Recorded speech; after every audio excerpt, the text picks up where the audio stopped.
Hello, beautiful people. It's a beautiful sunny morning here at Air Farms. The sun is bright. It's really, it's hard to leave this place. Every time I come here, I just want to stay for as long as I can. The breeze is beautiful, the fresh air.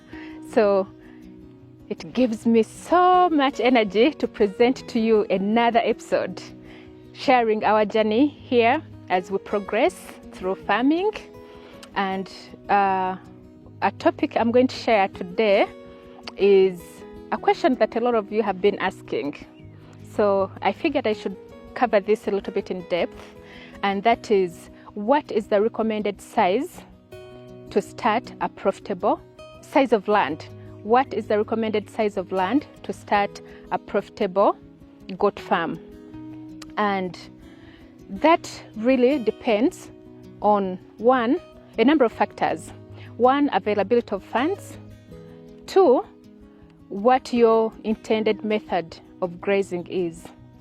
So if you have enough funds to acquire a bigger piece of land, you're going to consider free range. And then with that, I'll be able to share how much land you need for what number of animals. However, we also know that we are trying to transition a little bit from the traditional farming methods. So free range is amazing if you have land and you have plenty of land. You can just let your animals go, feed, come back. It really cuts down on the cost of production, but it's not as effective. I'll go a little bit into details later. If you do not have enough resources around you, you don't have enough money to buy a big piece of land, definitely the other method of farming you're going to use is going to be zero grazing. So those are the two determining factors. What are the resources that you have? That's where you start from. Now I'm going to break down the two methods a little bit in detail so that you can sit and weigh your options, see where you are financially, what you have and what you don't have, and then that will guide you on what method you eventually choose to go with. Some people maybe a medium-sized piece of land, but then you want to increase your productivity on that piece of land. So you're going to consider semi-intensive, whereby you're going to plant some pastures, and then you're also going to allow them to go and graze or browse and then come back. But if we say you're choosing, you have your resources, you have your land, and you're going to go with free range.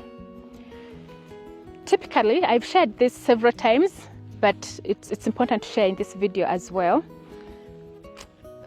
Experts say, I have not personally done the research, but from experience, I know this. They say that for each acre of land, now we are covering now free range. For each acre of land, they recommend between 20 to 25 goats per acre. From my personal experience, I recommend not more than 15 goats per acre, because I realize that if you have more than 15 goats per acre, you will run into issues of zero grazing. I always share this story. Even when I'm packing for like a trip, I always pack more clothes than I need. I'm like, I would rather have more than less.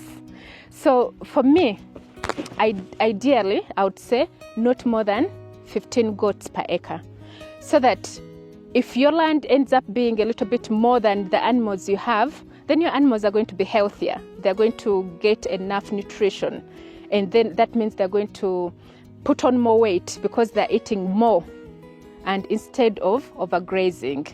So the experts who have done that research and recommend 20 to 25 goats per acre, for me, I'm sharing from practical experience.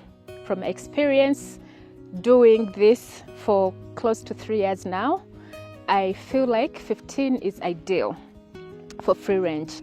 So that means that if you have if we are going to say 15 goats per acre, and you want, now we are talking about a profitable goat farm. A profitable goat farm means you have to have a minimum of 50 goats to start with. But let's say you can push and start with 100 goats. That's when your return on investment is going to be really, it's going to make sense in the long run. So let's go with 50, just for everyone. That 50 is something all of us can pull funds together and start with. So if you go with 50, you're going to say 50 divided by 15. That means you need about maybe 3.5 acres. I would say shoot for 5 acres. And that is for grazing if you're going to do free range, 5 acres. But maybe add another half acre where you're going to put your structures, because you're going to need structures for your goats. You're going to need basically infrastructure, some structures for your employees where they're going to stay.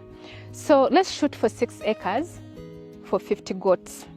Now, that is based on what the research is showing, that for each acre you have 15 goats. For 100 acres, for say you choose to start with 100 goats, again we are going to go 100 goats, divide by 15. That means about 6.5 acres. Let's shoot for 10 acres for the 100 goats, so that you have some space to put your structures, and then your animals can comfortably feed and be healthy. Because remember, nutrition plays a very important factor on the profitability of your farm. If your animals are not getting good nutrition, then that means even their fertility rate is affected, their birth rate is affected, there's so many, the weight gain. So that means you will run into issues where your animals get to maturity and they're not weighing enough. So the size of land plays a big role in the quality of animals that you produce. So what are some of the advantages of free range? One, it gives a free, it's cheaper to run. You're going to invest your money once, so you're going to get your money. In our area right now here in Kayunga, an acre of land is between 3.5 m to 5 m. So you're going to come, let's go with a higher number. You say you have your 5 m times 10 acres, and you come up with that money and invest in land. And then you're not going to have to incur feeding costs on a daily basis. That's one of the advantages of free range. However, it means that you have to come up with more money in the beginning. So for those who don't have that money in the beginning, and you have maybe your 2 acres, we'll talk about that in the zero grazing method or the semi-intensive. So that's one of the advantages, is you invest once and then you don't have the recurring cost of production. You just set your animals out, they go eat and come back. But I again remember, you have to be a bit picky on the piece of land that you're choosing for goat farming, because naturally goats are browsers. They're not grazers. They're not like cows. They don't eat from down. Grazing is eating from down. Browsing is eating from up. They like shrubs.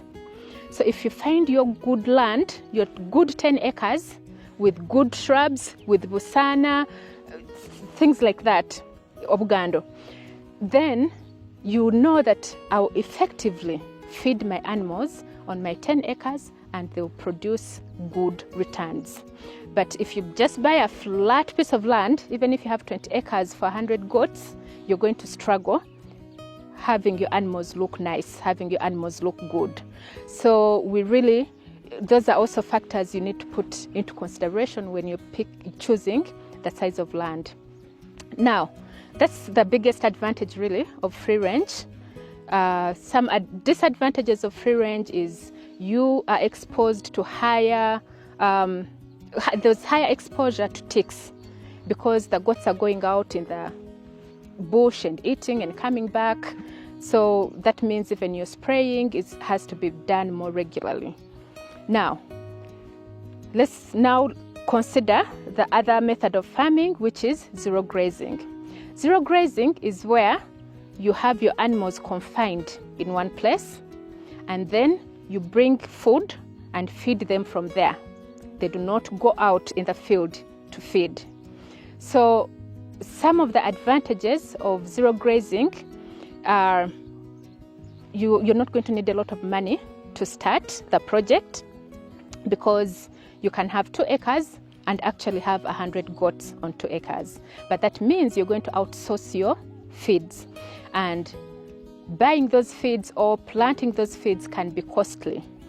Right here, we are standing in one of our pasture plants. I've shared where I started doing some planting pastures, because for me, I want to move. I am progressively moving from free ranging to more semi-intensive, because I still want my animals to go out and exercise a little bit, but not completely depend on searching and finding their own food. Because when you zero graze, one of the advantages of zero grazing is the animals are able to put on more weight. That means they're going to fetch you a higher price even if you're doing slaughter. A typical animal on free range at a year, maybe for a hybrid, might give you about 20 kilograms of carcass weight. But if it's fed well, balanced diet on zero grazing, you can easily get between 30 to 35 kgs at a year. So you can see that the advantage there. However, the disadvantage in that effect is that you're going to continuously spend money on feeds, because guys, maintaining these gardens is a constant cost that you have to put into consideration. You have to buy the seeds, you have to plant, you have to weed, you have to harvest, you have to make silage. Some people just choose, they're like, I have my 1 acre of land, I'm going to put my structures, I'm going to stock my animals, and then I will outsource the feeds. There are people that do that. That's also an option. But if you want to be able to have control of your animals, of the diet of your animals, I would recommend that you consider planting your own pastures. Here we have the super Napier, we have sugar graze, we have Chloris Guyana, and alfalfa.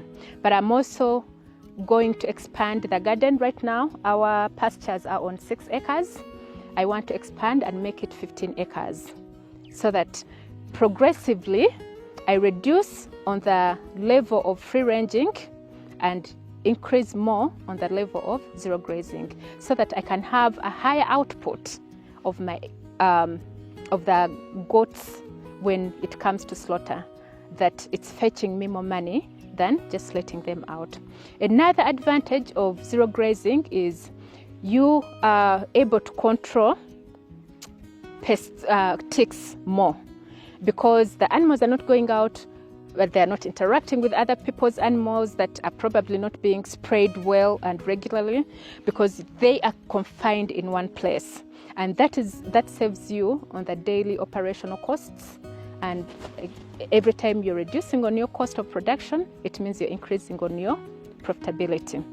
So those are some of the things we need to consider when we are considering the size of land that is recommended for farming, for a profitable goat farm. You're going to consider your resources. If you have enough resources, you're going to buy bigger land. You're going to start with free ranging, but eventually, may I advise that eventually consider at least semi-intensive, so that we can move away from the traditional farming methods to more of the improved farming methods. Another advantage of zero grazing is that there are less losses due to predators, because your animals are confined in a safe space. Whereas with free range, when they go out, they're exposed to so many predators. There are snakes out there that will bite them and they die. You know, there's so much out there. And remember, each animal you're losing on your profitability of your farm. So how is zero grazing proving to be more profitable as a method of farming is you reduce on the chances of losing animals due to predators. So because your animals are together, you're monitoring them every morning. Then also for collection of manure, you realize that you're going to collect way more manure when you do zero grazing because your animals are always there. And manure is so important. You can see how healthy our feeds are because we use our manure, our local manure from the goats and from the cows, and we come and put it in our gardens.